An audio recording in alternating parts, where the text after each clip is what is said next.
Veja no ICL Notícias, segunda edição. A turma da grana no Palácio do Planalto. Lula se reúne com banqueiros e governo anuncia grupos para discutir juros altos e regulação das bets. Voto no escuro. Milhares continuam sem energia, mas pesquisa Quest mostra pouco efeito do apagão na corrida eleitoral. Lobo em pele de cordeiro. Bolsonaristas suavizam discurso e até flertam com a esquerda, de olho no voto dos eleitores de centro no segundo turno. O ICL Notícias, o veículo mais confiável do Brasil, está no ar.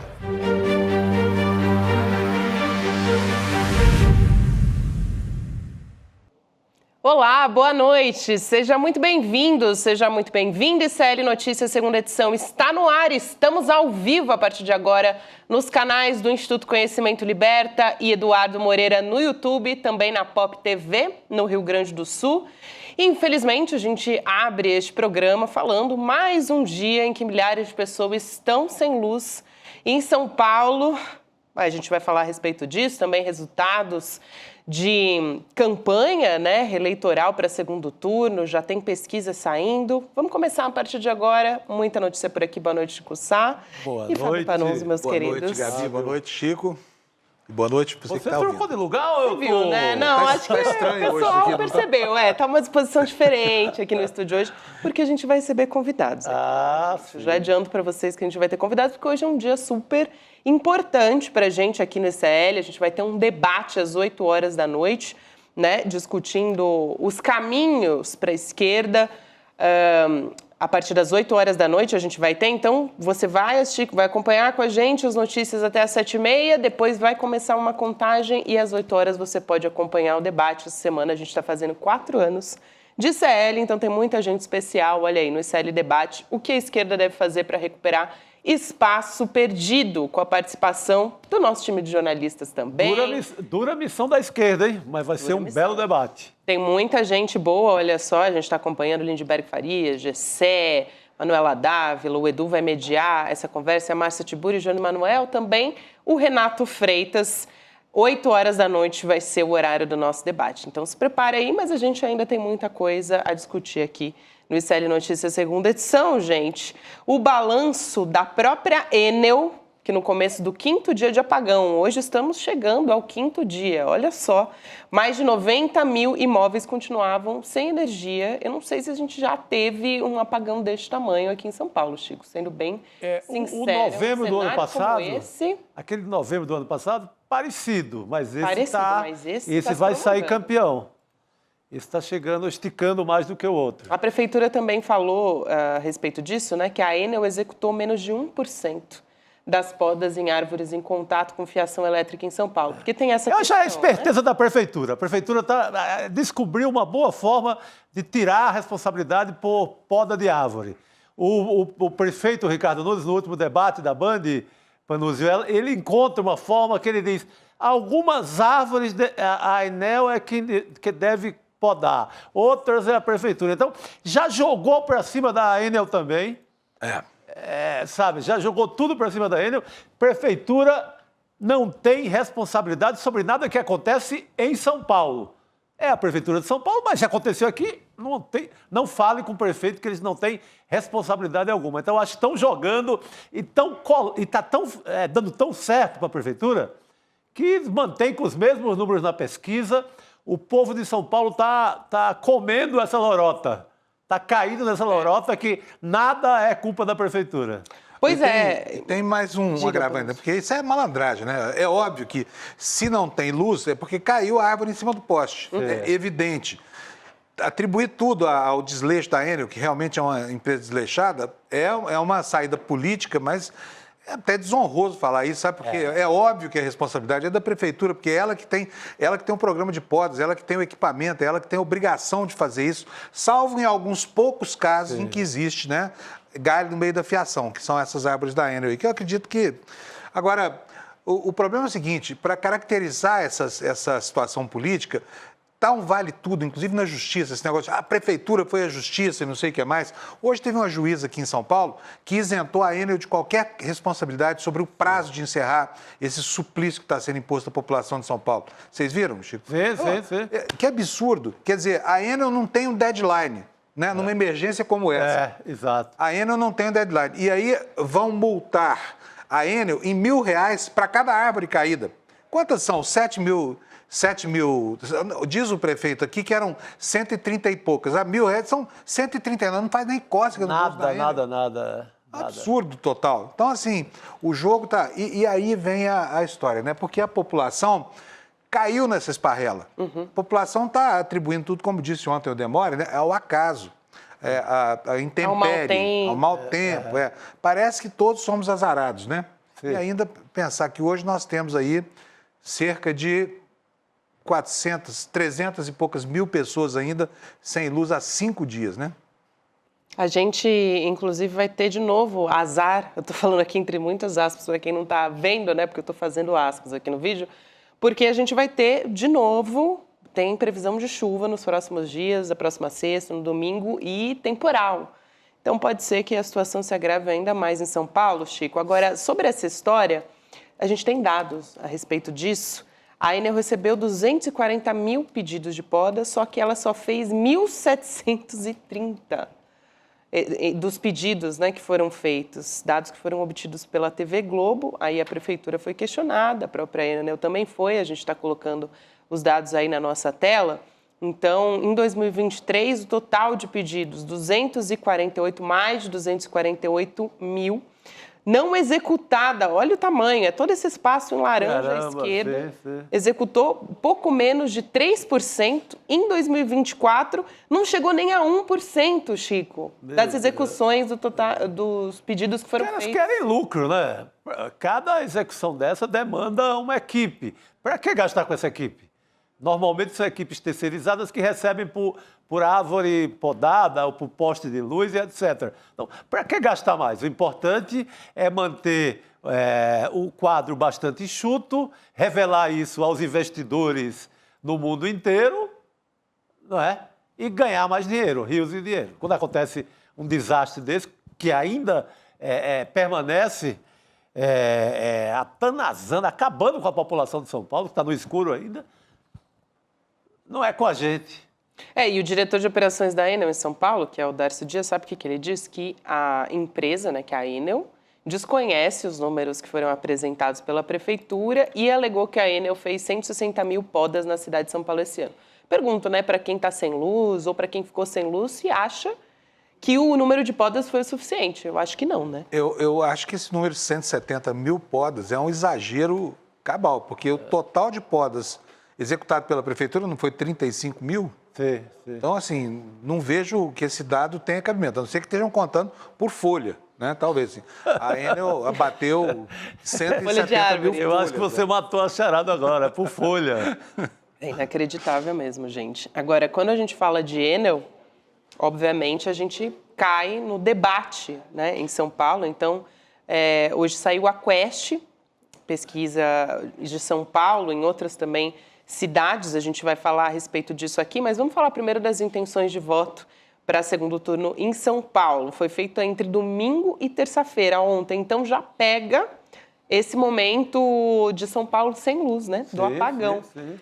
Só que parece que não foi afetada pelo apagão. Então, vamos ver os números, né, para a gente poder discutir a respeito disso. Ricardo Nunes com 45% das intenções de voto em São Paulo. E o Guilherme Boulos com 33%, os brancos nulos, 19%, indecisos, 3%. Eu achei, assim, um número um tanto quanto impressionante, viu, Chico? Isso significa que a população de São Paulo engoliu as mentiras do Ricardo Nunes. Engoliu e aceitou e vai ficar por isso mesmo. Porque pegou até o debate já, né? Pegou. Não é por falta de informação, porque isso circulou tanto na propaganda eleitoral como no noticiário. A população engoliu tudo o que o prefeito divulgou e ele se deu muito bem. Ricardo Nunes plantou na cabeça do eleitorado de São Paulo e deu certo. ele conseguiu fazer com que o entendimento fosse que a prefeitura não tem culpa nenhuma. A prefeitura não é feita para nada, não precisa de prefeitura. Não, né? Qual é a função se não é fazer as podas? Porque não é da poda, não é da luz, não é do esgoto, não é de nada. Nada. Agora, eu tenho a impressão de que esses números refletem muito mais a disposição da população de votar motivada pelo ódio à esquerda do que qualquer outra coisa. E o que impressiona mais é o seguinte, porque se você considerar só os votos válidos aí, Chico e Gabi, você vai ver que nós temos uma proporção mais ou menos como a da soma dos votos do Marçal e do Nunes com o Nunes, o que dá aproximadamente 60% dos votos válidos aqui, né? Não fiz a conta direitinho, não, mas é mais ou menos isso. Sim. E aí o que acontece? Isso talvez demonstre que há realmente uma consolidação dessa visão de um pensamento de direita arraigado na população. O que é muito impressionante porque nos tempos áureos do Maluf, essa coisa toda, a direita paulistana somada dava 30% da população. Exatamente. Nós tivemos aqui, Erundina, Marta, Haddad, eleitos com voto da maioria da população. Sim. Hoje, parece que o espírito do tempo, o tal do Zeitgeist, mudou. Sim. E a população de São Paulo realmente introjetou esse espírito da direita. Talvez motivada aí pela teologia da prosperidade, pela fala política dos pastores, mas há um fenômeno aí em curso, sabe? Eu acho que não é o apagão. O que motiva o voto em Ricardo Nunes é o endireitamento do eleitor paulistano. Não, perfeito seu comentário. E aconteça o que acontecer, vão continuar com esse voto. Estou no escuro? Não tem problema nenhum. A árvore da prefeitura, a árvore caiu em cima da minha casa, a prefeitura não veio? Problema nenhum. O importante é não votar na esquerda. Talvez seja esse o pensamento. Porque é um pensamento meio suicida, né? Digamos assim. Agora, e aí a gente vê, por exemplo, porque até aqui nós tivemos um debate que foi muito bom, mas ali a performance do Boulos foi muito superior do Ricardo Nunes. Nós tivemos pouco tempo de propaganda eleitoral e nós tivemos nas redes sociais um debate que foi um debate acalorado, mas foi equilibrado. Não dava tempo de formar na população um conceito em relação a esse fenômeno o fenômeno eleitoral que deriva do apagão. Então, eu acho que esse voto, que está bem consolidado, aliás, nós vamos ver isso agora, né, Gabi? Exato. O voto está muito consolidado, ele decorre dessa, digamos assim, dessa vocação à direita assumida pela população de São Paulo, que é um fenômeno muito importante. Já que você falou sobre isso, vou puxar então, sobre a escolha do voto, né? Se é definitiva ou se ainda pode ser mudada. Então, vamos dar uma olhada na imagem aqui. Escolha do voto. Definitiva ou ainda pode mudar? Para quem não está nos acompanhando em vídeo, apenas ouvindo, a gente tem 85% dos que vão votar, né, no Guilherme Boulos, dizendo que 85% é definitiva, é uma escolha definitiva. Quem vai votar no Boulos já é essa porcentagem que está definida, né, que está decidida a votar, vamos dizer assim. 15% ainda podem mudar. No Ricardo Nunes, 86% é muito parecida, né, inclusive. 86% já definindo o voto e 14% podem mudar. Teremos ainda 4 debates, se o Ricardo Nunes for a todos, que eu creio que não vá, deve escolher só o da Globo agora e olhe lá, porque vimos que debate não é o forte dele. Ele foi meio apertado. Ele tem muitas perguntas a responder, não só sobre apagão, mas sobre o sigilo bancário, que é a mais forte, sobre aquele escândalo das creches em São Paulo. Então, eu acho que não é uma boa ele ir no debate, mesmo acreditando que esse eleitor esteja fechado com ele. E talvez, Chico, esse primeiro debate que ele não foi no primeiro, foi nesse segundo, acho que foi um termômetro ali, né? Estava acontecendo o apagão, acho que ele foi até para tentar convencer justamente a população que a prefeitura não tinha nada a ver, que a responsabilidade era da Enel, era de qualquer pessoa, menos a prefeitura, né, do governo federal, da ANEEL, que, né, ele até fez ali um jogo de palavras para tentar não atribuir ao governo Bolsonaro a escolha da direção da ANEEL, né, da agência regulatória, mas talvez tenha sido justamente um termômetro para o Ricardo Nunes para entender se vale a pena ou não ir aos debates. E acho que não vale nem um pouco a pena para ele, né? Porque ele está com essa porcentagem, com essa vantagem em relação ao Boulos, pelo menos segundo a Quest. A gente ainda vai ver outras pesquisas que vão passar por esse período do apagão, Sim. mas para ele não vale a pena, né? Ele já está consolidado. Então, se ele não for aos debates, ainda mais depois desse momento que foi desafiador, talvez, para a campanha do Nunes, acho que agora ele não vai. São Paulo no inferno que está, né, há quase uma semana. E vem uma pesquisa, não alterou nada, para que eu vou fazer qualquer coisa? Não é? Porque se teria um cenário infernal para o Ricardo Nunes, digamos, no mundo normal, esse cenário seria um desastre para qualquer um candidato que é a situação. Não aconteceu nada, então ele vai passear agora. Para quê? Debater? Não sei, se eu fosse o marqueteiro dele, talvez recomendasse que não fosse, porque ele é muito fraco. Sim. Ele não tem competência nenhuma, nem mostrou nesse debate claramente que não tem equilíbrio emocional, né? Enfim, que não tem argumentos, então se vale de mentiras demais. E, cá entre nós, os debates têm uma baixa perfusão entre a população, Sim. porque 1,2% de audiência, sabe? Um debate como esse, importantíssimo, né? O debate da CBN teria uma audiência potencial, acho que muito menor ainda. Então, não sei se é o caso. Agora, o que me espanta é ver certos jornalistas aí dizendo que, por ter sido tão bom, ele perdeu o debate, o Boulos. Eu vi. Raquel Landim. Eu vi. Teve outros aí também. Queria fazer um comentário aqui, porque tem muita gente no chat falando da última pesquisa da Datafolha, só que o Datafolha foi entre os dias 8 e 10, gente. Então, a gente não tinha apagão, não tinha nada. Não existia apagão ainda. Então, agora a gente tem esse dado, né, com base nesses últimos dias que contemplam... Exatamente. A Paraná Pesquisa dá um pouco mais... Paraná, sim. menos vantagem, 13 pontos. Paraná saiu hoje também. Né? Mas não altera nada, assim. O Bol é questão de 0,2 para um, 0,2 para outro. 2 para cá, 2 para lá, não mexe com nada. Você falando do jornalista, do tratamento que eles deram a isso, teve essa opinião, foi a mais sensacional de todas. Ganhou, mas... perdeu.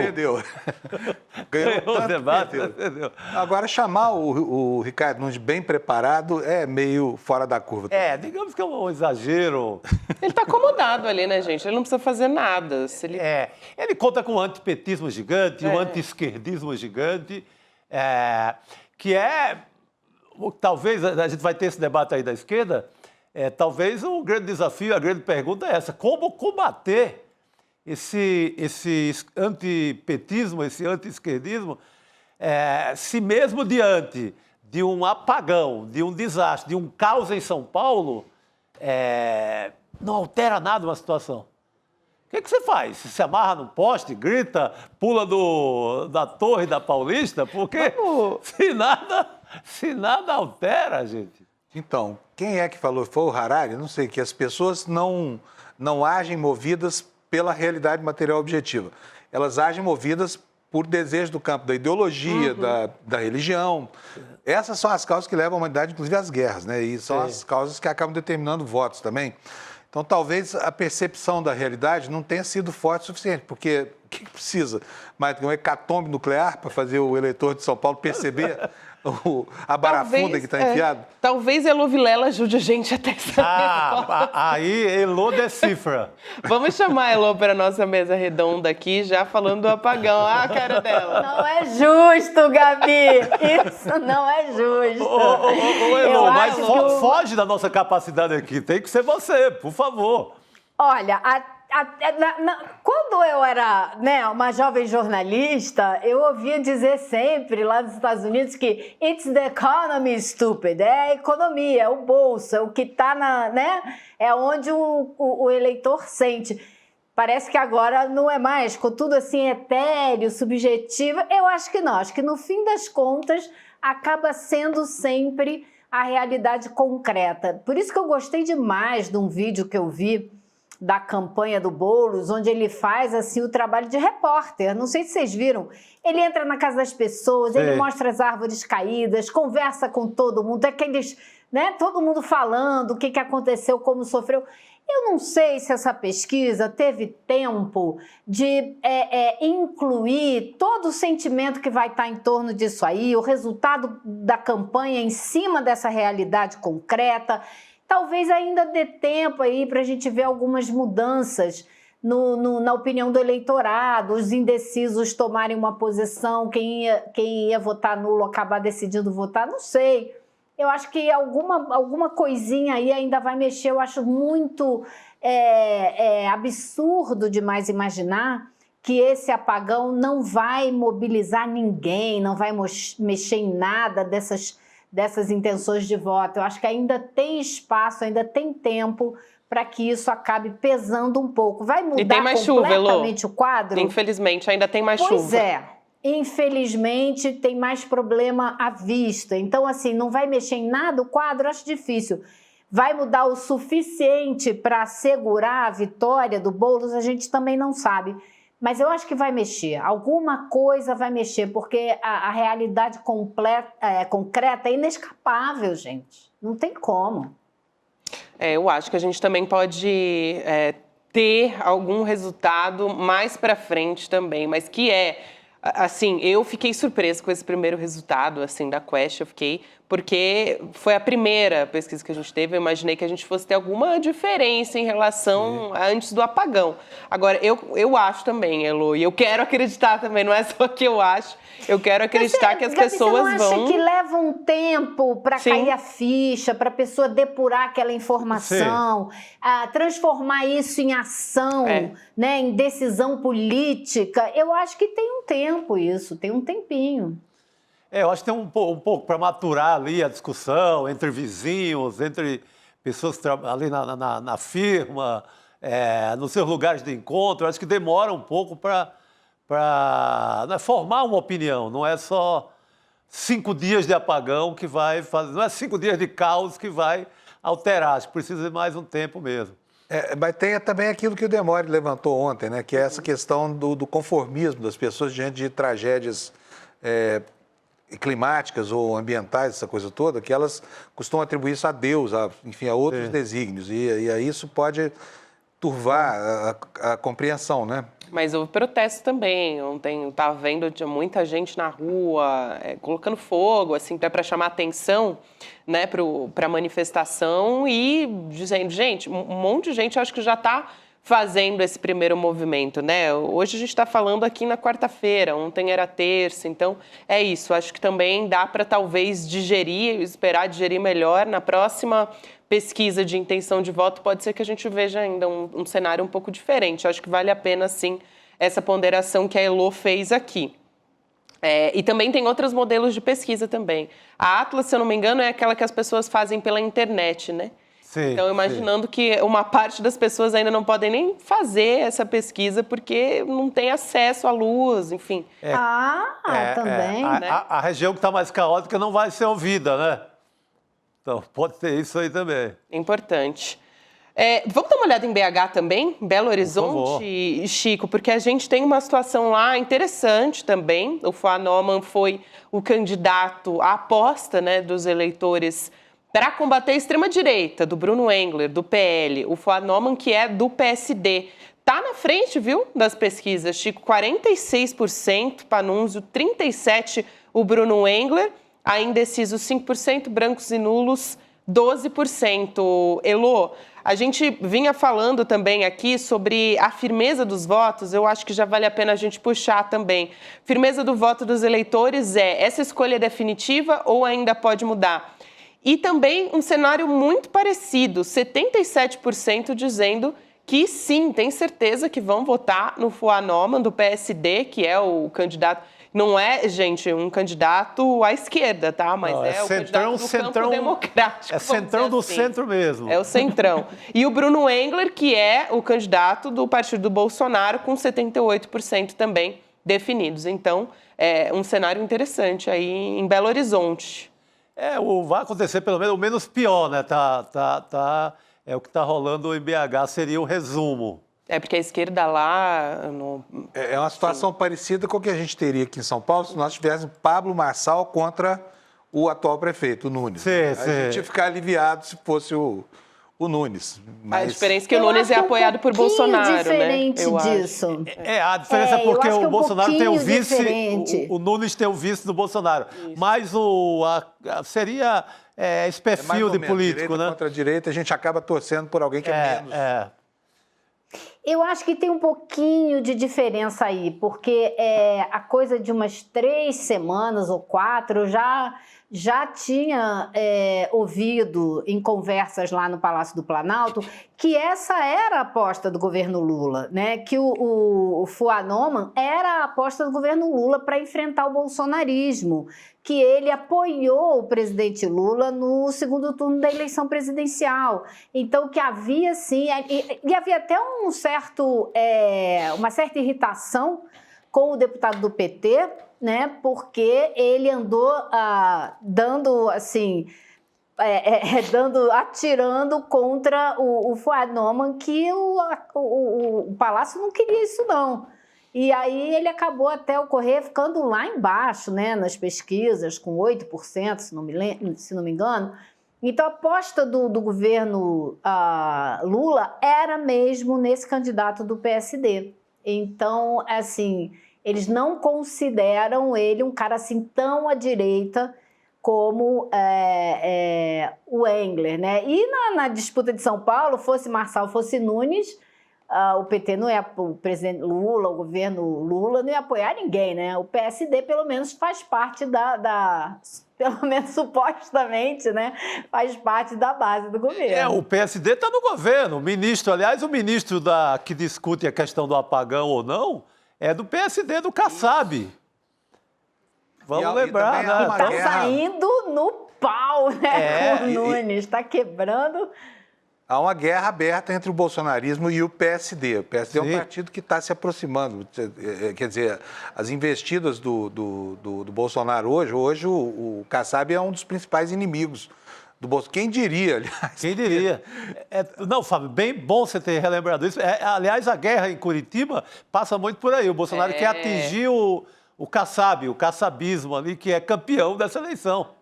Exato. E tem também os movimentos que são feitos. Isso tudo é muito interessante, né? Assim, como, por exemplo, o Nunes, conforme o Marçal participava ou não dos debates no primeiro turno, ele ou puxava mais para a extrema-direita ou tentava fazer mais aquela coisa do bolsonarismo moderado. Lá em BH, isso está acontecendo também, esse movimento, porque agora o Bruno Engler, que é o candidato bolsonarista raiz, Elô, ele buscou suavizar o discurso também. Porque ele está querendo o quê? Os eleitores mais moderados. Então, teve debate na Band, que virou uma entrevista com ele, porque o Fuad Oman não foi. E aí o Engler disse que não vai discriminar minorias. Olha só, gente, eu vou fazer o mínimo. Meu Deus do céu. Olha, foi isso que ele foi dizer. Vamos ver o que ele disse. Vou abrir aspas aqui para o Bruno Engler, tentar, né, chegar até o final dessa frase sem rir. Vamos lá. Não faço essa política do nós contra eles, hétero contra gay, homem contra mulher ou branco contra negro. A gente entende que uma cidade mais segura é mais segura para o gay, para o hétero, para todo mundo, fecha aspas. 2024. E a gente tem uma frase como essa, né? Mudou, o cara mudou. O cara tá tentando enganar o besta ali, né, como se diz.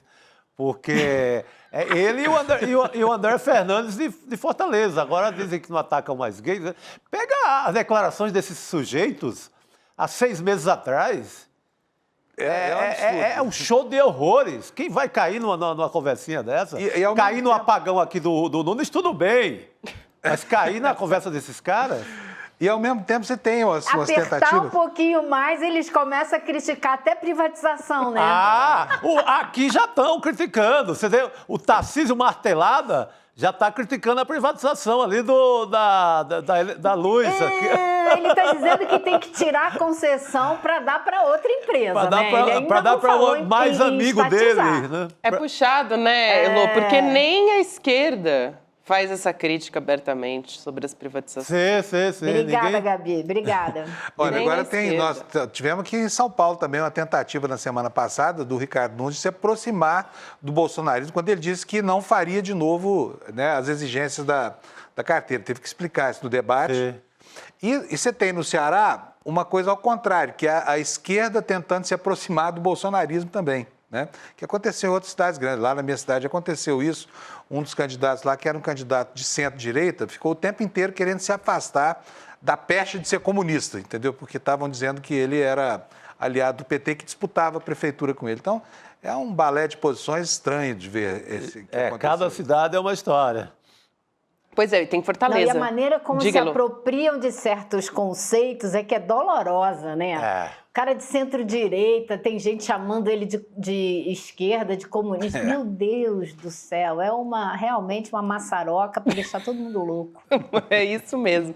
Fortaleza também é uma outra capital que a gente vai discutir aqui. Tem um bolsonarista também que está suavizando o discurso, nessa linha do que a gente está conversando aqui. O André Fernandes, que é do PL, do partido do Bolsonaro. É muito ele tá Bolsonaro, não é pouco. Ele deve estar raspando em vez de depilando, né? Ah, boa! Nossa, por que eu fui... essa imagem na minha cabeça agora, É conhecido em Fortaleza como André Raspa-Caneco. Ah, não, gente. Não, é real, a massa o chama assim. André Raspa. Inclusive os eleitores dele tratam como André Raspa-Caneco. Aí, pelo Pra amor mim de não Deus, dá. Não é nenhum Pra mim demérito, não dá. não. É só... é o nome popular do cara. E ele tá contra o Evandro Leitão, que é do PT, que ele faz a crítica, né, ao candidato do PT, dizendo que ele tá muito associado ao presidente Lula. E aí o André Fernandes disse no debate da Band, para desassociar do radicalismo, né, da extrema-direita e tal, eu até nem gosto de usar essa palavra radical, né, porque eu acho que a extrema-direita é outra coisa ali, mas vamos ouvir o que disse o André Fernandes. Abre aspas. Eu me vacinei... Pô, gente, isso aqui tá demais, né? Os Esses candidatos da caras, extrema-direita... tem que aplaudir. tomando vacina. Cara, tem que aplaudir esses caras. Eles são muito malandros, né? Eu me vacinei, eu não discrimino gays. Esses caras têm que aplaudir, cara. São muito canalhas. Malandros, né? Malandros. Não faz mais que a sua obrigação. Pro teatro, eles estão no lugar errado. Esses caras são vai fazer gênios da teatro. enganação, né? Bom, Gênios da picaretagem, né? Vou tentar, vamos lá. O que disse André Fernandes do PL, candidato à Prefeitura de Fortaleza. Eu me vacinei e não só me vacinei, como você que está assistindo saiba também que aos finais de semana os postos de saúde serão abertos para fazer uma ampla imunização de acordo com todo o programa do Ministério da Saúde. Para, Gabi. Para. Não, demais, gente. Não, Ele vai o quê? Inacreditável. Oferecer imunização, que é a obrigação de todas as prefeituras, né? Para que acabou. Que coisa Acabou o incrível que ele mundo. vai Para o fazer. mundo que eu quero descer. Ele tá Para. oferecendo vacina, Chico. Parece que só sobrou um antivax do Brasil, que é o Bolsonaro em pessoa. Daqui a pouco até ele tá dizendo Daqui a pouco ele vai falar, não, eu também me vacinei, né? Vacinei, olha aqui minha carteirinha falsa de Exatamente. vacinação. Espero aqui. que pelo menos em Curitiba alguém continue do mesmo jeito, porque no resto do Brasil, viu, Elu, mudou todo mundo, que é isso? Inacreditável. Agora, essa eleição de Fortaleza aí, para o governo do presidente Lula, é uma questão de honra vencer esse sujeito. Sim, porque ele é considerado, assim, o principal nome da extrema-direita nas mídias sociais. É o cara que tem mais exposição, mais seguidor, mais, sei lá, como é que mede essas coisas, é mais clique, mais isso, aquilo outro. É o nome que eles querem derrotar. Esse realmente é. E tá com chance, porque estão virtualmente empatados, né? Sim. Eu acho que dá para ganhar, sim. Agora, lá em Fortaleza está acontecendo um fenômeno super esquisito, né? Que é a adesão do Ciro Gomes e Companhia Limitada, Roberto Cláudio, a esse candidato da extrema-direita. O Ciro disse que o PDT lá não é puxadinho do PT, que é um absurdo, porque está numa posição assim de afrontar esse passado, não o passado distante, né, que está em plena sintonia com esse pensamento da direita, mas juntou lá o que sobrou do destroçado cirismo para ajudar esse bolsonarista a superar o candidato do PT lá por puro ressentimento. É a vergonha, né? É a vergonha. O PDT...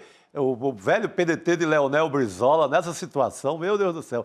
O irmão do Ciro, Cid Gomes, está com o PT, mas a parte Ciro ali da família vai nas fileiras do bolsonarismo. Não sei qual o rumo disso, mas está indo. Eu tô com a cadelinha Olha, Marion, eu só viu? teria um comentário para isso aí, entendeu? Diga, Elô. Eita dor de cotovelo dos diabos. Não passa, né? Não pode ser isso, Elô. Espera. O meu comentário Pô, que é, mágoa, Elô. bicho. O meu é Marion bota, Marion tira. Marion, que um dia já foi uma cadela do PDT. Pra quem não tá entendendo. A Marion mudou, a Marion agora está com o candidato do PT no segundo turno. Marion, que é uma uma cadela muito querida em Fortaleza. Ela é meio mascote eleitoral desde a eleição do Sarto na prefeitura. 2020. Aí o Sarto separou, a cachorrinha ficou na repartição de bens. A cachorrinha foi para o lado, ficou com o palanque do PT, esteve nos braços do Lula na visita do presidente a Fortaleza. Tem praguinha dela com o óculos Juliette, sabe? Com praguinha do PT e tudo. Gente, é isso. Presidente Lula, que hoje está em Natal, né? Está Isso. no comício lá da Natália Bonavides. Exatamente, Elô. Eu acho que vale a pena, né? A gente falar de Natal também. Ele entrou de cabeça agora, né? No segundo turno. Lá a disputa tá apertada também. Tá. Paulinho Freire, do União Brasil. Natália Bonavides, do PT. E aí a última quest deu o Paulinho 45% e 39% para a Natália. Então o Lula vai participar desse comício, né, fora do horário de expediente dele aí, né, Elô, à noite, assim. O presidente Lula entrou de cabeça mesmo nessa história. Sim. E a Natália vem crescendo nas pesquisas, né? Então existe um entusiasmo muito grande no PT com a possibilidade dela realmente chegar lá, né? A gente não sabe, mas a presença do presidente Lula mostra que o PT e o governo estão achando que é possível. Se fosse uma causa perdida, acho que dificilmente ele estaria lá, né? Exatamente. Ela foi muito bem no debate da Bandeirantes agora essa semana. É uma campanha que animou para a vitória. E lá a diferença está dentro quase da margem de erro, né? Exatamente. São 7 pontos entre um e outro. E enfim, na Depende pesquisa da pesquisa até, viu? Tem pesquisa que tem uma margem menor, inclusive. Então, um cenário que é positivo, né? Positivo para o PT conseguir uma capital, né? Mais uma. Ali tem um empate virtual. Vamos ver agora o efeito que vai provocar esse engajamento do Lula. Lá que o Lula no Nordeste é um baita padrinho desses candidatos, né? Então, agora, na capital, assim, Natal sempre votou mais um pouco à direita e o interior inteiro é muito esquerda. É uma festa da esquerda no interior. A Fátima Bezerra, governadora muito querida do interior. Em Natal, ali é bem dividido. A direita é muito forte ainda. Agora, sabe... Não sei por quê, porque não sei o que, né, que fez... Fala, Elô, desculpa. Ganhar lá vai ser, se a Natália ganhar lá, vai ser um grande feito. É um grande feito, porque é muito difícil. O Elô, eu queria trazer aqui, já que a gente estava falando daquela coisa dos moderados, né, assim, que está puxando mais para moderado, tentando, né, gente, porque aqui pelo menos não tem nenhum trouxa. Então, já que a gente está falando de diálogo moderado e tal, o Valdemar Costa Neto, que é presidente do PL, o partido lá do Bolsonaro, deu uma entrevista para o jornal o Globo, e vamos dar uma olhada num trecho da entrevista. A gente está vendo a manchete aqui na tela, né? Defende o diálogo do PL com o centro e tal. Vamos ver o que disse o Valdemar Costa Neto. O Globo, né? O repórter pergunta: é importante Bolsonaro aceitar essas alianças? Aí Valdemar diz: é importante porque nós temos que crescer, nós temos que ganhar a eleição. O senador Rogério Marinho até falou uma boa esses dias. Aí abre aspas. Esse povo do Nordeste que vota no PT defende as nossas causas, fecha aspas. E é verdade isso, diz o Valdemar. Agora nós temos que ter jeito para trazer essa gente para nós. Nós temos que trazer para ganhar a eleição em 2026. Se nós não trouxermos esse pessoal, nós não temos maioria. Então temos de trazer com jeito com Bolsonaro. Ele fez muito por nós. Tem de ter jeito, eles têm de entender, não só ele, o Nicolas também, ele é muito radical, diz o Valdemar Costa Neto sobre Nicolas Ferreira. Nossa. Ou seja, ele deu totó no Nicolas e no Bolsonaro, dizendo que... Porque o que está acontecendo com o Valdemar, né? Valdemar está super preocupado porque antes das eleições ele estava falando em fazer um número de prefeituras e fez só metade do que ele estava dizendo que ia fazer. Exato. Então ele levou uma surra nessa eleição dentro da perspectiva dele, do que ele estava imaginando. E ele, logicamente, está tentando entender por que ele levou essa surra. Ele está vendo o Kassab disparar na frente e está vendo que ele está perdendo terreno. E quem que ele acha que está atrapalhando? Os radicais. O Nicolas, o Bolsonaro. Então, eles vão ter que se entender ali ou se afastar, né? Aí tem um processo curioso acontecendo, porque é o seguinte, desde a criação do PSD, o Kassab tenta manter o partido longe de qualquer definição ideológica. Ele diz, ele não sou situação nem oposição, em lugar nenhum. Ele está com o governo federal em Brasília e está com governos antagonistas do governo federal no Brasil inteiro. Aí, o que o Valdemar da Costa Neto também está vendo acontecer é uma situação de radicalização, que leve o PSD para uma posição. E não é só por causa do Kassab ou do Ratinho Júnior, não, é porque o Rodrigo Pacheco, por exemplo, está muito próximo do Lula hoje em dia e vai disputar o governo de Minas Gerais. Está se armando um cenário aí em que o PSD vai ser guindado a se definir nacionalmente. E essa hora está chegando, porque agora é hora de começar, né, a engatilhar os acordos para 2026.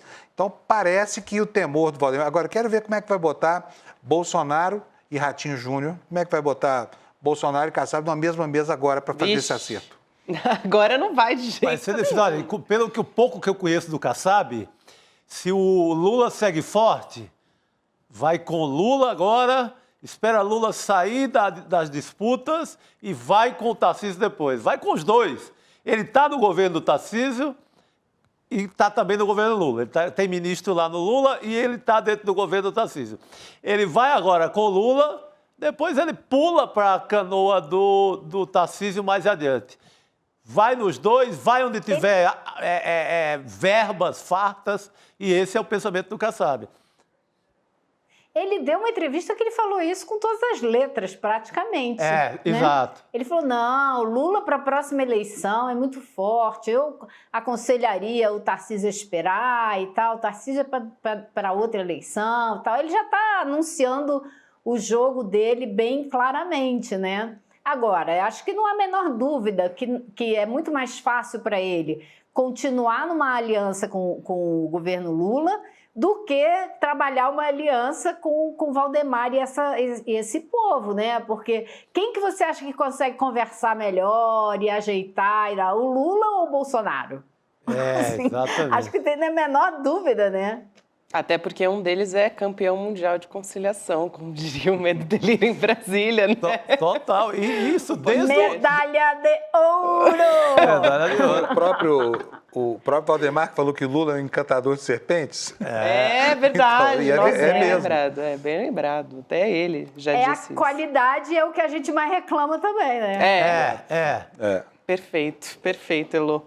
Eu acho que também a gente está falando aqui, entrou um pouco nessas e acaba trazendo um pouco do Congresso, né? Do clima no Congresso Nacional, né? Essa extrema-direita que está buscando um apoio ali, porque justamente está vendo que o Centrão, por conta das emendas e tal, está muito forte, conquistou várias prefeituras. E aí, tem uma história hoje, né, Lô? A ministra do Meio Ambiente, a Marina Silva, ela foi hoje na Comissão de Agricultura, de Pecuária, Abastecimento e Desenvolvimento Rural, que é da Câmara dos Deputados, e ela teve um embate com a deputada bolsonarista Júlia Zanatta. E ela disse, a Júlia Zanatta, que a Marina é capacho de ONG. Vamos assistir esse trecho para a gente poder falar sobre essa história? Vamos assistir. Ela não citou, por exemplo, a questão das ONGs, eu vou que citar. tem sido... Vossa Excelência quer que eu cite? Não, por agora favor. não. Eu vou citar. Porque quem repassou o dinheiro foi o Congresso. Não, mas... Através de emendas parlamentares. É um critério... Foi o Congresso que repassou. Júlia, não fomos nós, Júlia, a senhora não é capacho de ONG. Júlia, eu preciso da sua compreensão. Vossa Excelência... Deputado Bongas com a palavra. Deputado Bongas com a palavra. Vossa Excelência, olha, capacho é quem faz discurso de encomenda. Mesmo conhecendo a biografia de uma pessoa, faz discurso de encomenda para fazer lacração. Eu sou uma pessoa que penso por mim mesma. Capacho é quem vem aqui com falinha mansa fazer acusação inverídica. Deputado Isso Bongas, é ser por favor. capaz. Ministra, por favor. Capacho da falta Ministra, de consciência. Nossa. Boa, Marina. Isso é um absurdo. A Marina hoje estava super veemente, como eu nunca vi. sabe? Ela realmente não deixou passar nenhuma. O presidente da comissão não queria deixar ela falar, porque tinha que ouvir as outras perguntas para responder primeiro e tal. Ela não permitiu que isso acontecesse. Ela retrucou. Essa deputada queria dizer que ela aprovou um monte de verba para ONGs e que por isso chamou ela de capacha de ONG. Ela levantou o papel, ela mostrou. Esse dinheiro que foi para as ONGs é emenda que vocês aprovaram aqui no Congresso e eu tive que executar. Então não vem me dizer que eu sou capacho de ONG, não, porque vocês é que são ambientalistas de... Como é que ela falou? Ambientalistas de ocasião. Agora, porque teve esses incêndios todos, vocês estão aqui cobrando, né, e defendendo o meio ambiente. Então, estou feliz, porque já sei que na próxima decisão a respeito de orçamento, vocês não vão cortar um centavo da minha pasta. Pelo contrário, vocês vão dar mais dinheiro para a proteção do meio ambiente, porque ganhou um monte de apoiadores aqui hoje. Olha, foi... Muito o negócio bom. Hoje lá pegou fogo, viu? E essa história de ONG é um discurso que vem desde o governo Fernando Henrique para tentar criminalizar ações ambientais, sabe? Você não cola mais, fizeram CPI de ONGs, não deu em nada. E outra coisa, essas ONGs, não sei se não tem picaretário, porque todo lugar tem, mas alguma deve ter, mas elas fazem um trabalho extremamente importante, Amazon e outras aí que fazem monitoramento, os voluntários que fazem o combate direto a incêndio, né, dando suporte a bombeiros e brigadistas aí que, enfim, é o que ela falou, é lacração. Total. Um discurso de encomenda para tentar lacrar, colocando um rótulo numa ministra que é seríssima. Exatamente. É isso, Elô. É importante, né, a gente falar sobre isso, porque essas discussões acabam ficando meio por ali e a Marina Silva, ela está vivendo um momento, acho que crucial para a gente falar de meio ambiente, né, Panunzio, Chico, Elô. Então, a Marina está ali se colocando dessa maneira, ainda mais, né, convenhamos, gente, com deputados da extrema-direita que são negacionistas, defenderam, né, e foram contra diversos avanços nesse sentido, foram eles que barraram os avanços para que a gente tivesse minimamente verba para poder combater essa situação de urgência climática que a gente está vivendo. Então, Elô, obrigada por hoje, querida. Valeu, um beijo para você.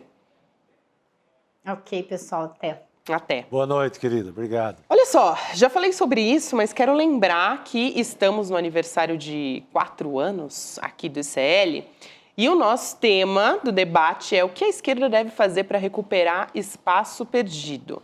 Então, um debate que a gente vai contar com um super time de convidados, com o nosso time de jornalistas também. O Eduardo Moreira vai mediar essa conversa, que vai contar com a presença da Manuela Dávila, da Márcia Tiburi, Jones Manuel, Lindbergh Farias, Renato Freitas também e o nosso querido Gessé Souza, do nosso time também. Então, a gente vai começar esse debate às 8 horas da noite. Estou lembrando a você aqui, quando acabar o ICL Notícias segunda edição, às 7h30, você dá ali uma pausa para um cafezinho e tal, já volta às 8 horas para participar junto com a gente. Não precisa nem sair do vídeo, pode deixar. Muito bom. Tem muita gente aqui reclamando que a esquerda não voltou para a base, que precisa voltar para a base. Esse é um dos temas desse debate. Então é só ver esse debate que vai entender se a esquerda voltou, se não voltou. O Pablo Marçal, por exemplo, não precisou nunca fazer base nenhuma e fez um estrago em São Paulo. Né? Então os tempos não são simples, né? Esse é um debate bastante... Às vezes o cara com meia hora de tráfego pago, ele faz um estrago nas bases da Zona Leste inteira. Então, não é mais... Nem o debate é mais tão simples assim. Não tem mais tradição, né? Na política, de repente, você vê surgir esses fenômenos aí. A cada meia hora surge um Pablo Marçal novo no Brasil. Basta lembrar que o Bolsonaro, depois de 28 anos, né, de mandatos sucessivos, estava lá no lixo parlamentar. De repente, descobriu a linguagem das redes sociais e virou presidente da República. Exatamente. E vieram Nicolas Ferreira e toda essa caterva parlamentar que está lá desvirtuando o sentido da política. Agora, você preparou sua pergunta, Chico? Você vê que eu estou ensaiando, né? Está ensaiando, né? Jogando, falei da base, falei de esquerda versus internet, esquerda barra base, então estou preparando mentalmente. Posso adiantar a minha aqui? Por favor. Eu acho que tem um problema teórico para ser resolvido, que é o fim do operário nos termos do marxismo clássico, entendeu? Aquele sujeito... Sim, essa é uma grande questão. e o fim da utopia também. Então, acho que a esquerda precisa entender o novo lugar dela. Essa sua questão aí O Lula até ensaiou outro dia, que ele falou, ó, o PT, a tal base, que a gente fala tanto de base, era o trabalhador com carteira assinada que acordava, tinha um horário para sua fábrica, batia cartão, voltava. Hoje temos uma massa inteira de trabalhadores precarizado, trabalhando com aplicativo, e talvez a esquerda não tenha sabido até agora conversar com essa gente. Essa é uma bela questão. E você sabe que eu acho que tem uma outra coisa, viu, Gabi? Por exemplo, o que define uma pessoa de esquerda hoje? Sim. Como é que você define? Não, esse é de esquerda. Porque antigamente você tinha um figurino inteiro pronto para vestir a defesa de um modelo de economia que existia, de um regime político que existia. Hoje em dia você não tem uma ligação forte com direitos humanos. Porque, Você tinha ali umas 10 qualidades que... Direitos humanos, contra a privatização total. Entra na crítica até da fragmentação da esquerda, porque há muita discordância, né? Enfim. Gente, eu cometi uma gafe aqui, sabia? Que eu vou me entregar ao vivo.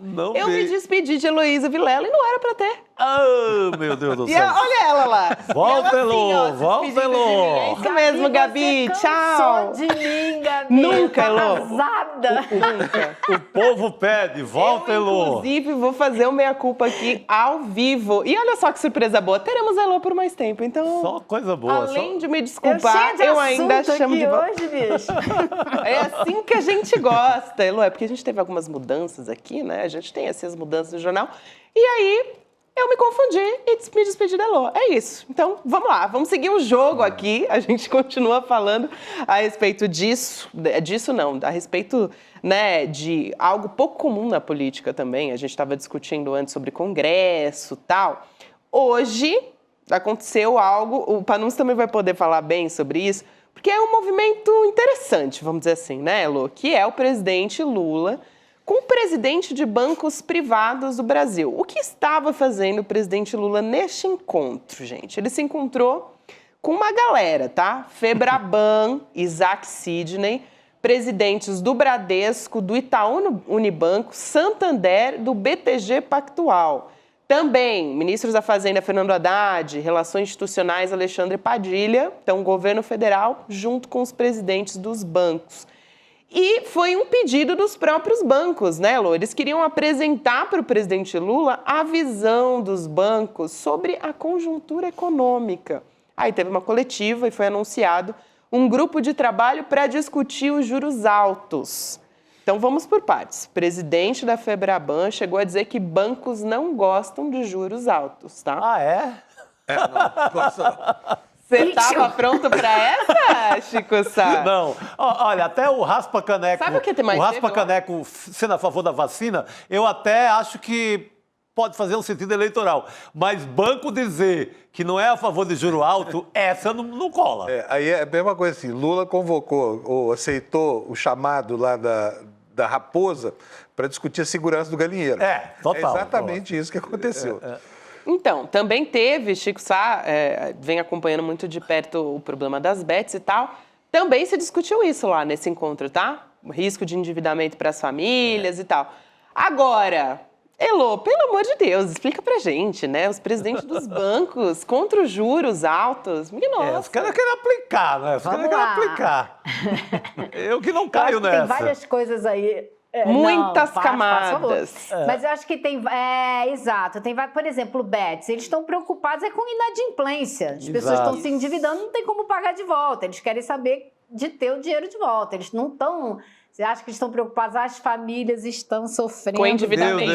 Nossa. Banqueira sensível. Acho que não. É uma sensibilidade incrível. Agora, existe todo um trabalho que está sendo feito aí de convencimento, de ficar no ouvido do presidente Lula, né? Para a necessidade de, como diz aí o ministro Haddad, de fazer cortes nos gastos estruturais, ou seja, aqueles gastos que são constantes e que tem que cortar, tem que tirar até mesmo antes, veja bem, até mesmo antes de apresentar ao Congresso a segunda parte da reforma tributária, que é o quê? como taxar os ricos, como tirar dinheiro de cima para chegar no andar de baixo. Então, Haddad está defendendo junto ao presidente Lula, inclusive ele deu uma entrevista para a Mônica Bergamo no Globo ontem, acho que saiu ontem, dizendo que agora está, sim, até mais fácil conversar com o presidente Lula, porque, afinal de contas, o Congresso está praticamente parado por causa das eleições municipais, então ele tem tido mais espaço na agenda do Lula para conversar com o Lula. E ele está fazendo um trabalho de tentar convencê-lo da necessidade de manter, como ele diz, as contas equilibradas. É aquela ideia de cortar gasto, né, para ficar igual à arrecadação, quando muita gente acha, inclusive a gente tem no Congresso, né, a representantes do PT que têm se batido fortemente contra isso, como, por exemplo, a presidenta do PT, a Gleisi Hoffmann, o deputado Lindbergh Farias, que será o líder do PT na Câmara no ano que vem, a partir do ano que vem, será um ano. Então, eu estou vendo aí que vai ter um certo acirramento dentro do PT dessas visões, que são diferentes, que consideram, né, que é importante manter os gastos, especialmente os gastos sociais, e o próprio presidente Lula. Foi muito engraçado hoje, porque o presidente Lula participou de um evento no Palácio do Planalto sobre o Dia da Alimentação, no qual ele justamente defendeu essa necessidade de gastar com saúde e educação, de não mexer nisso, que isso é o fundamental.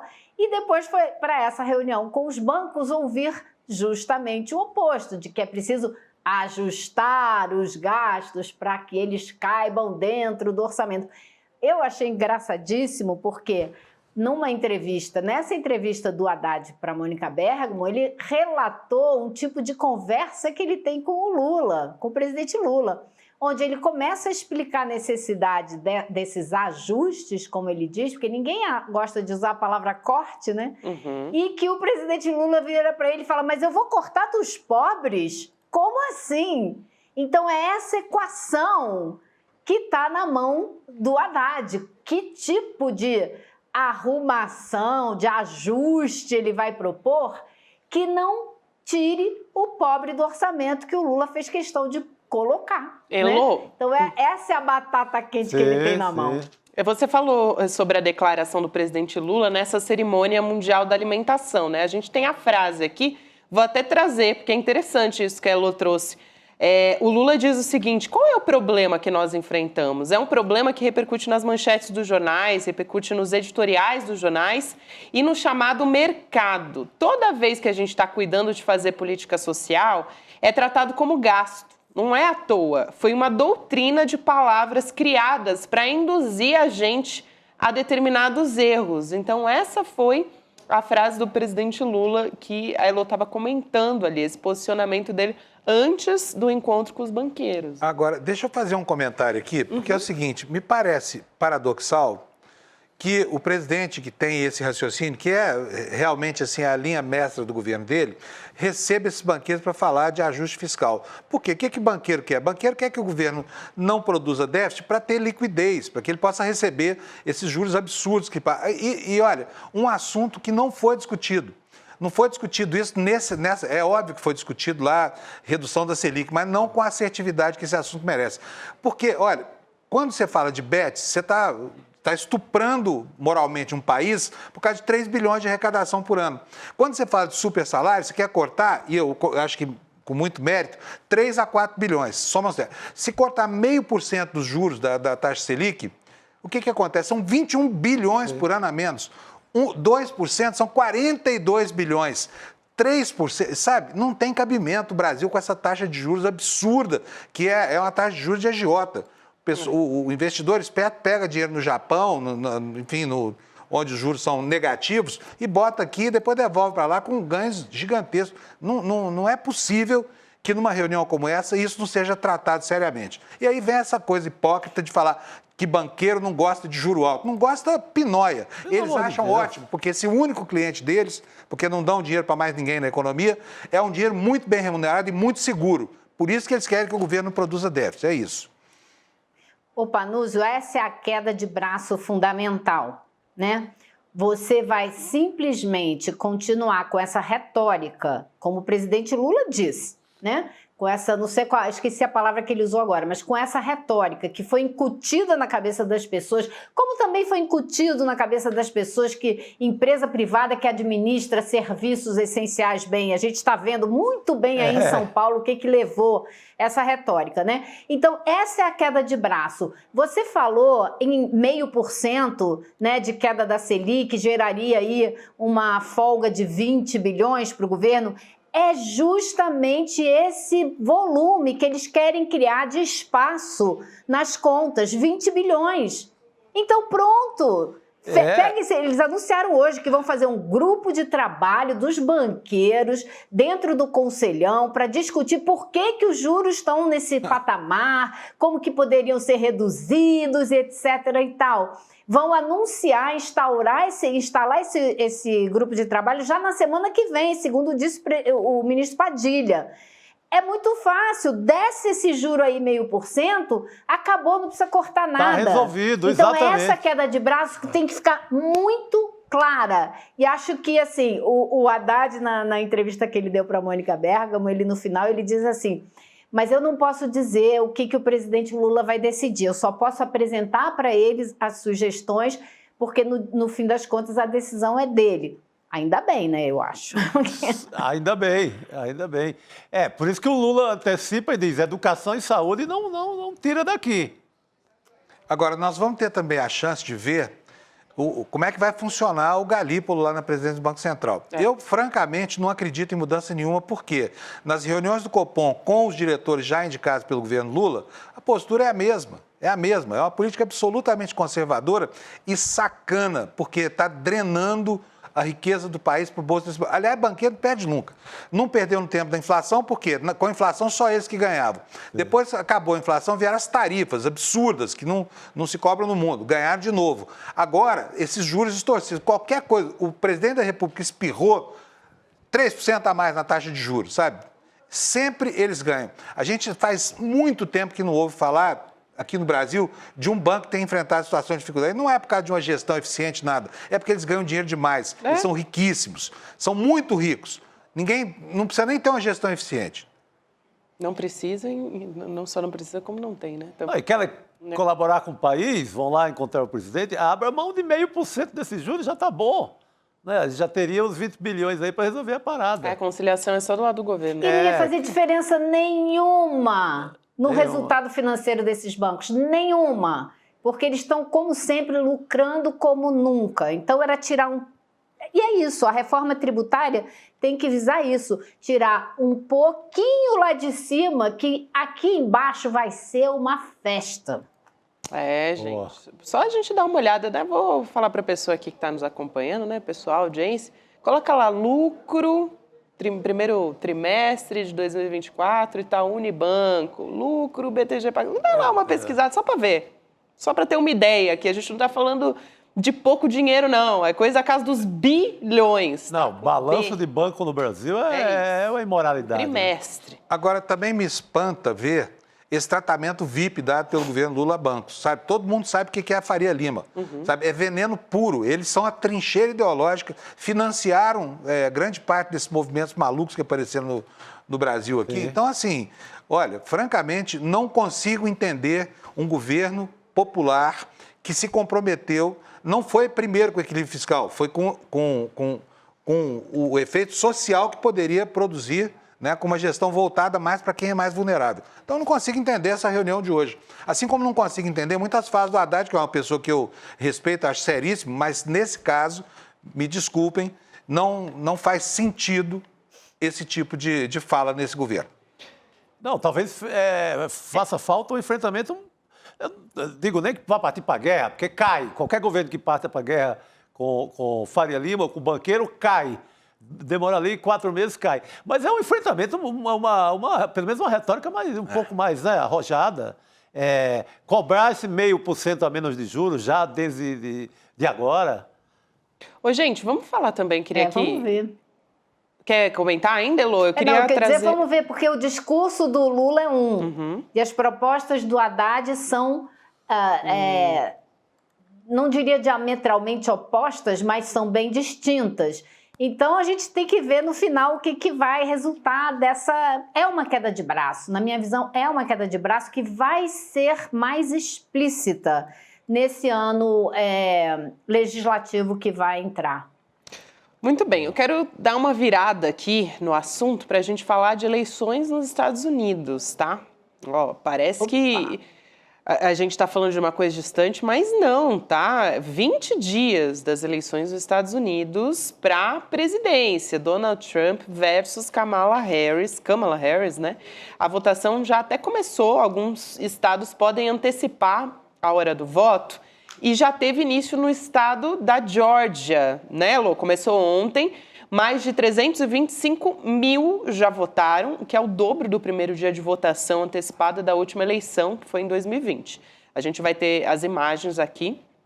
Esse é um dos 7 estados que são decisivos, chamados estados pêndulos. A Elô pode explicar muito melhor do que eu, mas são aqueles que, né, que são indefinidos, que podem ir tanto para Trump como para Kamala Harris. E as pesquisas todas estão indicando um cenário basicamente de empate nesses estados que são decisivos, que a gente está mostrando aqui na tela. Então, Nevada, Arizona, a Geórgia, que é justamente esse estado que eu comentei, Carolina do Norte, Pensilvânia, Michigan e Wisconsin também, né, Elô? Então, agora começou para valer o negócio. Agora começou, e você está vendo ali no mapa, né? Geórgia do lado da Carolina do Norte. A Carolina do Norte começa a votar amanhã. Então, esses 2 estados, essa semana já tem votação acontecendo e é uma coisa muito engraçada nos Estados Unidos, que é um número cada vez maior, cada eleição é um número cada vez maior de pessoas que votam antecipadamente, ou em pessoa, como teve na Geórgia já desde ontem, ou pelo correio. Vota-se muito e cada vez mais pelo correio. Então, a gente, esses 7 estados aí, vamos ver, você olha para o Arizona, olha para Nevada, Geórgia, cada um deles tem um... Pensilvânia, por exemplo, quem ganhar a Pensilvânia ganha 19 votos, 19 pontos no jogo eleitoral americano. Quem ganhar na Carolina do Norte fica com 16 pontos. E assim vai, cada estado um número. E aí, no fim das contas, quem somar 270 pontos ganha a eleição. E até agora, a coisa está muito indefinida. A Kamala Harris, pela melhor das contas, tem hoje 226 pontos contra 219 do Trump. Nenhum dos dois está perto de uma garantia de 270. E esses 7 estados que podem definir, as pesquisas mostram empate, mas é um empate assim de 1 ponto de diferença, 0,2, 0,5. Está apertadíssimo, dificílimo de saber quem é que vai ganhar. E pior, na última eleição, as pesquisas deram uma vantagem para o Biden que foi maior do que, na verdade, ele teve. Se elas não se corrigiram aí em matéria de metodologia, a Kamala Harris pode estar bem atrás do Trump, perdendo mais para o Trump do que as pesquisas estão mostrando. Então, a situação é bastante complicada, muito difícil saber o que vai acontecer. Elô, aproveitando sua vivência lá nos Estados Unidos, pesquisa lá é um negócio dificílimo de fazer, né? Porque cada estado tem a sua legislação própria, o seu jeito de contar votos, de coletar, de distribuir os delegados. E eu queria lembrar também da importância disso, porque você se lembra que na eleição passada foi justamente no estado da Geórgia que o Trump tentou mudar 1.800 votos e por isso acabou sendo processado, né? Então, assim, com 1.800 votos mudaria o resultado da eleição americana. Uma fraude, mas enfim, isso é para a gente entender a complexidade desse sistema, né? É profunda porque a gente tem. Ele foi processado até hoje, não foi julgado por essa tentativa de fraudar. Ele ligou para o secretário de Estado, que é a pessoa encarregada de organizar as eleições, e pediu os votos, arruma para mim aí esses votos. E esse cara revelou essa chamada. E até hoje ele não foi julgado por isso e será. Mas a Geórgia, gente, esse ano chegou a passar uma lei que obrigava todos os condados a contarem os votos manualmente 1 a 1. E essa semana, um juiz derrubou essa medida, disse, espera aí, olha, vocês podem até discutir isso para a próxima eleição, mas assim, em cima da bucha, mudar a regra do jogo, né, pertinho da final do campeonato, não vai rolar, não. Então, não deixou que isso aconteça. Mas foi exatamente. E na Pensilvânia, não sei se você lembra, Panuzio, na última eleição, a gente ficou lá esperando uma semana para saber o resultado, porque deu uma confusão na contagem de votos e, sem o resultado da Pensilvânia, ninguém sabia quem tinha ganhado a eleição. Faltavam hoje 19 votos da Pensilvânia no colégio eleitoral para saber quem tinha vencido a eleição. Nossa, então, uma ansiedade. Assim, foi complicado. Foi mesmo. Foi puxado o negócio. Foi puxado. Tem uma outra informação interessante dessa história, que é a corrida desses dois candidatos, né, do Trump e da Kamala, atrás de dinheiro. Porque a Comissão Eleitoral Federal divulgou dados desses doadores, né, nos Estados Unidos, de campanha. Sabe quem aparece? Vocês vão ficar surpresíssimos. A Elo, então, nossa senhora, né? Ah, já deram um spoiler na tela, gente. Eu quis fazer aqui o maior mistério e aí colocaram... Bom, beleza. Então, vamos lá.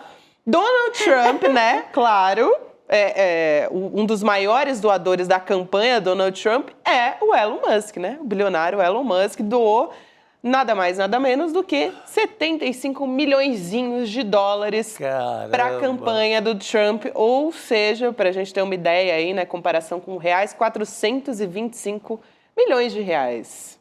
Tá bom, né? Caramba, baita Nos últimos 3 meses, né? Isso. Nos últimos 3 meses, porque esses são os dados da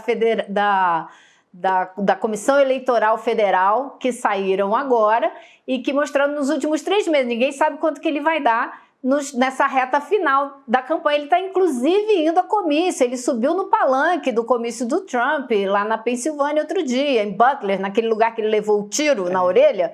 Ele voltou lá e o Elon Musk voltou com ele. Agora, o que eu acho que é interessante para a gente aqui no Brasil saber, que eu acho que é muito diferente do Brasil, é que nos Estados Unidos, em 2010, passou e foi aprovada pela Suprema Corte dos Estados Unidos uma lei chamada United We Stand, que deu às empresas e aos bilionários o direito de investir o quanto dinheiro eles quiserem. Era para as empresas serem consideradas como seres humanos, que têm direito de expressão. Então, podem investir o dinheiro que quiser nas campanhas. Eles não podem colocar o dinheiro direto no partido ou direto na campanha do candidato, mas eles podem criar o que eles chamam de super PACs. E o Elon Musk criou um super PAC para juntar dinheiro e financiar propaganda do Trump. Ele não pode coordenar com o candidato ou com o partido a propaganda que vai ser feita, como se isso fosse, tornar mais honesta a campanha, como se isso tirasse o caráter absurdo que o dinheiro tem na decisão política do país. Ou seja, quem tem mais dinheiro, as empresas mais ricas e os milionários é que compram a eleição de uma maneira descarada. Elo, eu queria também aproveitar para fazer um comentário, porque apesar de todas essas travas aí para impedir a contaminação, moralmente essa relação é um lixo. Porque no caso do Musk, isso é um investimento, claro, que ele está fazendo, num lobby terrivelmente eficiente. Porque esse cara hoje é o grande neoliberal que fala para o mundo inteiro, né? Um conservadorismo que irrita todo mundo, irrita até a direita. Mas ele é basicamente um sujeito que é um chupim do Estado americano. A Tesla foi construída com incentivo fiscal do governo americano. A NASA acabou de contratar ele para mais 5 missões no espaço, por 1 bilhão e 400 milhões de dólares. Cada foguete que a NASA paga para subir leva 20 satélites da rede, da constelação dele, onde ele fatura, o governo americano não fatura nada. Então, quer dizer, o que esse cara faz e dá de dinheiro é puro investimento. Imagino que, sendo isso tudo, né, nos últimos anos acontecendo num governo democrata, que franquias ele não terá no governo republicano, que ele está ajudando a colocar de volta na Casa Branca, se é que isso vai acontecer. Total, não, investimento puro. É isso, Elo. Agora, minha amiga, agora é verdade, tá? Agora eu não vou, tá? Agora eu me recuso, agora eu vou ficar aqui até o fim. Você faz o que você quiser, Elo, eu sou incapaz. Tchau, Elo. Tchau, pessoal. Fui! Agora foi de verdade, tá, gente? Não teve brincadeira, não teve mágica. Agora é pra valer. Eu preciso corrigir uma gafe que eu dei aqui também. Eu não percebi. Não, é porque a frase que eu falei, que o Lula é um encantador de serpente, não é do Valdemar da Costa Neto, é do Ciro Gomes. Ah, é verdade. É que os dois andam tão parecidos que eu acabei me confundindo. E foi durante o período eleitoral, Foi durante o período né? eleitoral. Na presidência, é verdade. Bem lembrado, o Panus. Obrigada. Então, a gente estava falando aqui de eleições nos Estados Unidos e eu disse que a gente vai ter 2 convidados super especiais aqui, né? A gente estava falando de eleições, a gente pode aqui trazer uma discussão sobre a influência dos Estados Unidos sobre o mundo inteiro. Essa é a real, né? Kamala ou Trump presidente, o que isso vai ter de mudança real, assim? Qual a diferença, né, entre, claro, extrema-direita, né? Muita coisa, muitas camadas aí, mas o imperialismo dos Estados Unidos vai ser comprometido? Então, a gente vai entrar nessa discussão e muitas outras discussões aqui com a Laura Sabino e o Ian Neves, tema que vai ser abordado no episódio de amanhã da série Web Comunistas, que a gente falou ontem. Eu e Chico Sá fomos no telão anunciar a estreia. Bem-vindo! Oi, boa noite. Nossa, como vocês estão chiques, Por gente. favor, não, completamente chique, né? Tudo isso é para participar aqui Prazer da em conhecer vocês. vocês. Lógico, merece demais. Bem-vindo, gente. Muito obrigado pelo convite. Bom, então, contem um pouquinho, mas assim, sem muito spoiler, né, que é para todo mundo assistir. Porque a gente já teve episódio no ar hoje, Chico Sá estava contando que assistiu, adorou. Estava dando o serviço completo aqui para eles. É isso, mas conta pra gente, então. Laura quer ir primeiro ou Ian? Sobre a experiência do Web... Como hoje, né? Aliás, como ontem eu estava aqui, eu acho que faz sentido o Ian hoje falar pra gente da experiência dele com o projeto. Bom, a gente está muito feliz de poder apresentar esse projeto. A gente acredita que o ICL é uma revolução na comunicação de esquerda do país todo. E a gente acha que também nós precisamos trazer um pouco do ponto de vista da esquerda radical, né? Lembrando para todo mundo que radical para eu e para Laura é elogio, né? Radical significa, como diz Marx, tomar as coisas pela raiz. Até por isso eu disse que não queria usar radical. Você fez uma boa observação hoje em relação ao termo. A extrema-direita é a extremação do capitalismo. Nós somos a esquerda radical porque nós buscamos tomar as coisas pela raiz, como nos ensinou Marx, né? Eu tenho uma curiosidade para perguntar para vocês. Vocês são comunistas mesmo? Não é brincadeira. O PCO não gosta de vocês, então? Porque o PCO que não é comunista. O PCO não é nenhum partido. O PCO não é um partido, mas a gente vai evitar qual é o motivo? É verdade, aquele negócio do Daniel Silveira e tudo mais? Olha, eu acho que é melhor a gente evitar esse tipo de polêmica intrapartidária agora, mas a gente pode dizer de maneira categórica que a gente sequer considera o PCO um partido. O PCO é uma outra coisa que a gente prefere não falar, mas não é um partido que não é levado a sério, não deve ser levado a sério e deve ser tratado como a extrema-direita é tratada por todos nós. E por todo mundo que tem algum pingo de dignidade também. Todo mundo que acha que Robinho ou Neymar não merecem textos de defesa, né? Também, né? E a gente não está falando de futebol nesse caso. Mas falando sobre Web Comunistas, inclusive, o episódio que a gente tem para apresentar amanhã é um episódio que tem tudo a ver com o tema que vocês estavam abordando há algum tempo atrás, né? Que são as eleições estadunidenses. E isso mostra também um pouco do caráter que a gente quis trazer com esse programa, que é algumas pautas um pouco mais, digamos assim, frias. O ICL tem muitas pautas quentes, né? Tratam de coisas que estão sendo debatidas no momento, e nós queríamos essas análises que perduram mais tempo. Então, essas que a gente demonstrou nos últimos dias, que foi a ideologia de gênero e a privatização da água, se mostraram pertinentes. Não, e aí a história da privatização caiu como uma luva. Infelizmente, né, gente? Porque todos os 3 temas caíram como uma luva e não estava... não estava planejado. Grifado que seria. Porque já foi gravado. Para mostrar porque como que era. Nós fizemos no contexto da privatização da Sabesp, a da água. Sim. Mas a privatização da distribuição de energia também veio a calhar com esse apagão absurdo que a gente teve recentemente. Então é isso que a gente queria apresentar. Mas também uma coisa que acabou fazendo com que nós ficássemos muito felizes foi a recepção com o formato. Porque nós queríamos um formato um pouco mais despojado, que apelasse mais para o humor e que tivesse uma veia de quem cresceu com a MTV. Então, isso pegou muita gente, eu posso dizer da minha geração, porque... A minha geração vocês nunca vão saber qual é, pois ninguém sabe a minha idade. Ninguém nunca vai saber qual é a geração da Laura. Mas vocês não são geração MTV, vocês são posterior. Eu sou. Eu também. Desculpa, eu tenho 30 e tralalá, e os meus 30 e tralalá me fizeram... Identifico. Eu também sou geração MTV, tá? Eu adorei. Eu cresci vendo esse tipo de coisa do não tem dinheiro, bota chroma key. Então a gente fez assim, não tem dinheiro, bota chroma key também. E a gente tinha essa preocupação em como trazer também, ao mesmo tempo que essa geração MTV se identificasse, trazer também a questão dos memes, da influência da minha geração. Também. Da minha geração, sabe? Também se sentir representada ali naquele momento. É a mistura entender do as piadas. É uma mistura de um formato que funciona pro TikTok, funciona pro YouTube e funciona para uma geração que veio antes da nossa também. Eu achei super didático, eu acho que isso que é super importante, né? Porque a gente não consegue abarcar nas nossas discussões com essa profundidade, né, com esse nível de didatismo. Então, eu achei tudo assim, foi um casamento perfeito. Eu super recomendo. Amanhã tem tudo a ver com isso que a gente estava falando, né? Por isso até que eu puxei e falei, e aí, que vocês podem contar sem spoilers. Basicamente, vocês vão explicar, né, tintim por tintim, o que é o imperialismo. Vamos falar sobre imperialismo. O que a gente tentou fazer também é pegar alguns episódios que são de conhecimento comum das pessoas, como, por exemplo, a privatização da Sabesp, e estender o leque para explicar algo mais profundo. E esse didatismo todo vem da nossa experiência com a internet. Eu e a Laura temos uma experiência, inclusive, a Laura, apesar de ser de uma geração que nunca ninguém vai saber, ela é minha veterana. Ela estava na internet quando ela chegou, era tudo mato, quando eu cheguei já estava tudo capinado. Então, a gente trouxe essa experiência toda que a gente teve conversando com o público de maneira mais direta e eu fico feliz que isso tenha transparecido no trabalho.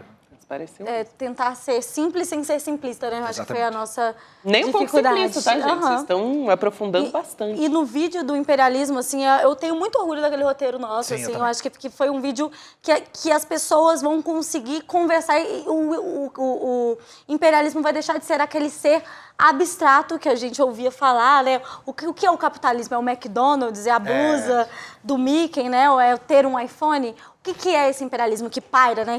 Que monstro é esse que tanto falam e ninguém sabe de onde que vem? Então, eu acho que no episódio de amanhã vai ficar mais fácil para as pessoas entenderem o que é de fato o imperialismo. Essa é uma série de 3 episódios, então amanhã a gente vai ter episódio também. Eles já falaram de 2, né? 2 temas que já estão no ar, então quem não acompanhou pode ir lá. Amanhã vai ser exibido depois do Rolê CL. Então depois do Rolê você pode assistir, mas dá para pesquisar também, porque eu não consegui assistir no horário, eu fui lá para ver depois. Então quem não assistiu ainda, esse é um dos conteúdos que a gente está lançando nessa semana de aniversário. Eu achei uma grata surpresa, imagino que quem está nos acompanhando também, que é essa série de 3 episódios do Web Comunistas. Eu amei, gente. Agora, eu acho que vale a pena a gente trazer um pouquinho da discussão aqui, você não acha? Sim, por favor. Já que a gente está falando aqui de imperialismo, Panuns também, porque uma das discussões, até hoje foi amanhã, aí eu dou spoiler do Em Detalhes também, a gente vai falar sobre o Nicolás Maduro amanhã. E essa é uma discussão que, assim, mobiliza muito a nossa audiência, mobiliza muito a esquerda, de maneira geral, aqui no nosso chat, né, no nosso público. O PT assinou, por exemplo, um documento lá no México, né, um documento do Foro de São Paulo, que reconhece a vitória do Maduro. O governo Lula, daí, não reconheceu ainda, mas não está num embate, assim, tão direto. Tem tido suas questões ali, mas não deixou, assim, não rompeu com o Nicolás Maduro, né? Como é que é essa relação, na opinião de vocês? Assim, em relação ao Trump a esquerda e a Kamala, brasileira com o Maduro, né? Porque eu acho que tá dividindo muitas opiniões, assim. No nosso chat eu percebo isso. Quando a gente começa a falar desse assunto, tem até treta entre as pessoas. Veja, isso tem tudo a ver com o tema do imperialismo. Pode parecer que não está relacionado, mas o que a gente tem que parar de fazer é analisar a questão da Venezuela como sendo só uma questão de lisura eleitoral. Isso é muito raso, isso não explica os fenômenos que estão acontecendo. E as raízes todas voltam a o que a gente chama de onda rosa, né, a partir da eleição do Hugo Chávez e a partir do enfrentamento do chavismo e do bolivarianismo ao imperialismo norte-americano. Goste ou não goste, o que o governo da Venezuela fez desagradou muito os Estados Unidos. E, em boa medida, venceu os ímpetos imperialistas dos Estados Unidos em boa parte do governo Chávez, que foi severamente... o imperialismo foi severamente derrotado com movimentos de massas desse período, né? Então, o que acontece é... existem interesses geopolíticos que são muito claros quando a gente fala a respeito de eleições da Venezuela. Se a gente for pensar, por exemplo, numa pergunta que é sempre feita pra gente, qual é a diferença entre a eleição dos democratas e dos republicanos? Eu não vou nem falar da Kamala e do Trump. Democratas e republicanos, né? Bom, nós sabemos que ambos são aves de rapina imperialistas, mas há uma diferença. Os democratas representam mais uma burguesia que se beneficia da globalização. E os republicanos representam mais uma burguesia ou que não se beneficia da globalização ou que até defende uma política mais aduaneira, uma política mais protecionista, está mais preocupado com o mercado interno. Isso altera a maneira como eles atuam internacionalmente. Se a gente observar como foi o governo Trump, o governo Trump não quis enfrentar, por exemplo, a China e a Rússia ao mesmo tempo. Os republicanos não acreditam que isso é possível. Já os democratas estão armando até os dentes a Ucrânia até agora para continuar fazendo frente com a OTAN à política externa russa. Então a gente tem essa diferença entre esse cenário. A grande diferença é o que a gente, inclusive, vai dar uma pequena brecha do episódio de amanhã, é a respeito da política da América Latina, que aí entra a Venezuela. É esse que é o importante. Eu acho que é esse o ponto, assim, né? Quando se faz essa pergunta da Kamala ou do Trump, qual a diferença que vai fazer? Do ponto de vista de que se isso vai ou não fazer com que o imperialismo estadunidense fique mais branco, que eles se tornem amiguinhos, coleguinhas da gente, não. Né? E nenhuma dessas eleições responde isso. Mas existem algumas diferenças que são importantes serem colocadas. E aí eu acho interessante deixar claro que o espaço da América Latina sempre foi para ambos partidos, né? Para a visão estadunidense do império em si. A América Latina sempre foi vista como um ponto dado, um ponto necessário, um ponto importante, né? E parte essencial para o projeto que eles têm de imperialismo. Aquele velho América para os americanos. E aí, o que a gente tem com a vitória do Trump, como o Ian falou, para além dessas questões externas, né, mas a gente tem aqui na América Latina uma diferença do que essas políticas representam. Então, amanhã no programa, vocês vão perceber que a gente vai falar sobre como que existe uma ordenação em relação à extrema-direita no mundo e na América Latina. A vitória do Trump ele tem impacto em relação a essa força da extrema-direita na América Latina, fundamentalmente. Sim. Sabe? Enquanto da Kamala, de certa forma, vai continuar, como a gente viu, por exemplo, grampeando a Dilma. Então, em nenhuma das casas será uma vitória nossa. Uhum. Né? Vitória é a América Latina unida e anti-imperialista, mas falar que não vai alterar a conjuntura nessas eleições é bobagem, né? Mas o fato é que a gente não vota nas eleições dos Estados Unidos de toda forma, né? É isso que a gente precisa também ter. Ian, Laura, eu amei receber vocês aqui. Muito bom. Obrigada, parabéns. Tá muito, muito bacana mesmo. Eu recomendo que todo mundo assista o Web Comunistas. Laura Sabino e Ian Neves aqui junto com a gente. Muito obrigado, muito obrigado. Eu quero aproveitar, gente, chamar, sabe quem? William De Luca, que já está no debate. Caramba! E vai dar spoiler pra gente. William De Luca, boa noite. E eu, Gabriela Varela, você vai amar receber também no N2? Vou amar. Não, sem ciúmes, sem ciúmes. Boa noite, Gabi, Ian, Laura, Panúzio, Chico Sato, todo mundo que está assistindo o ICL Notícias segunda edição. Estou aqui na frente do auditório Paulo Freire, onde já estão reunidos os craques da esquerda, do campo progressista, que vão fazer esse debate daqui a pouquinho, mediado pelo nosso Eduardo Moreira. Vamos ver como que tá aqui dentro, Gabi? Vamos, eu quero, né? Para isso que eu te chamei, que tô curiosa. Fazendo um momento de invasão aqui durante o nosso debate. A gente tá vendo aqui todo mundo que está aqui. Vocês vão vendo aqui, informalmente, Márcia Tiburi, Jones Manuel, Manuela Dávila, Renato Freitas, Eduardo Moreira, que não vai debater, vai ser difícil, hein? Lindbergh Farias, nosso senador, eterno senador. Edu, desce aqui para cá. Vamos conversar um pouquinho sobre esse debate. Já está causando debate nas redes sociais antes de acontecer. Qual é a importância de reunir esses nomes importantes para a esquerda, para o campo progressista, aqui para debater os rumos da esquerda no país? Eu acho que tem vários pontos que marcam essa noite como uma noite muito especial para o ICL. Primeiro que é o primeiro debate que a gente promove aqui no ICL, num formato de debate, assim, com essa cara de televisão que as pessoas costumam assistir, mas com regras totalmente novas, né? Isso é uma das surpresas que as pessoas vão poder acompanhar. Segundo momento pelo qual a gente passa, a gente está no meio ainda de uma eleição em várias cidades do país e, além disso, a gente está no momento onde as pessoas estão se questionando o que está acontecendo com a esquerda, né? O campo progressista perdeu o espaço nessas eleições. Talvez algumas pessoas não achem, e por isso que a gente tem um debate aqui também para as pessoas poderem expor suas opiniões. São 6 pessoas que têm, assim, características bem distintas E é legal, porque eu vi na internet várias pessoas, eu gosto daqueles 2, mas aqueles outros, não sei o que você foi fazer para chamar. Aí o outro falou, eu gosto daqueles 3, mas aquele... Eu falei, que bom, né? Então a gente acertou, né? Porque se tivesse os 6 que todo mundo gosta, que fossem 6 iguaizinhos, aí eu acho que a gente teria errado a mão. É óbvio que tem muitas pessoas que a gente gostaria que tivesse aqui também, e não estão, porque tem um limite, senão fica inviável a gente fazer um debate, mas eu acho que é um primeiro passo importante para o ICL estar se colocando nessa arena tão importante que é a arena dos debates, né? Dá para dar um spoiler sobre o formato? Vai ser formato de debate mesmo? A gente vai ter 3 blocos, né? Um bloco sobre temas importantes para essa questão do papel da esquerda, o segundo bloco com jornalistas perguntando, e no terceiro bloco um espaço para cada um ter um tempo maior e falar da sua visão sobre esse tema de hoje, do que a esquerda deve fazer para recuperar o espaço perdido. Eu não estou mais com o retorno da Gabi, eu não estou ouvindo mais a Gabi aqui. Vocês estão me ouvindo? Estou aqui agora te ouvindo. Eu estava prestando atenção aí. Agora quase que não estou ouvindo ela também. Agora está alto, meu retorno está alto. Mas daqui a pouquinho, então, Gabi, 8 horas da noite, fica o convite para todo mundo que está assistindo ICL Notícias segunda edição, acompanhar esse debate importante para a gente discutir os rumos do campo progressista. E como o Edu falou, tem gente que gosta, mas a ideia do debate é essa mesma, é reunir pessoas que pensam diferente para discutir os rumos da esquerda no país. Gabi. É isso aí, valeu, William, Edu. Daqui a pouquinho a gente vai se juntar a vocês. Já deu para ter um gostinho aí. Estaremos lá. Gostei. E eu estava justamente perguntando, será que ele vai falar do formato? Porque é totalmente inovador e tal. Então, daqui a pouquinho, 8 horas da noite, a gente vai estar juntos nesse debate. Mais uma vez, reforçando aqui, a gente está completando 4 anos de existência. Então, o nosso tema, né, dos 4 anos de série é muita luta pela frente.